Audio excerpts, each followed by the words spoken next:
It's just a quick little video about what I've found out about my fob for my Stelvio, my key, and this should also work for the Giulia as well. Basically, I occasionally go out to the car and with this in my hand or pocket or whatever, and try to open the door, and nothing happens. Using the keys doesn't work either. Anyway, and then strangely, I come back half an hour later and then it works, bizarrely.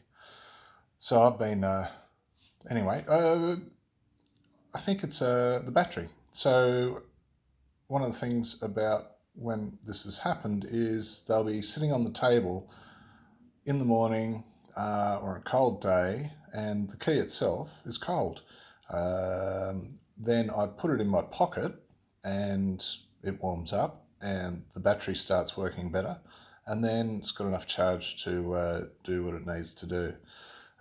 So I tested this side by side with two keys, because neither key would work, but I guess they're about the same age, so not unreasonable. The batteries will have gone flat at the same time. And put one in my pocket, left the other one on the thing, and as predicted, the one in my pocket, which had warmed up, worked straight away, and the cold key didn't work. So I just replaced the battery and now it goes great, which brings us to how to change the battery. I'll have to change video camera. Hang on.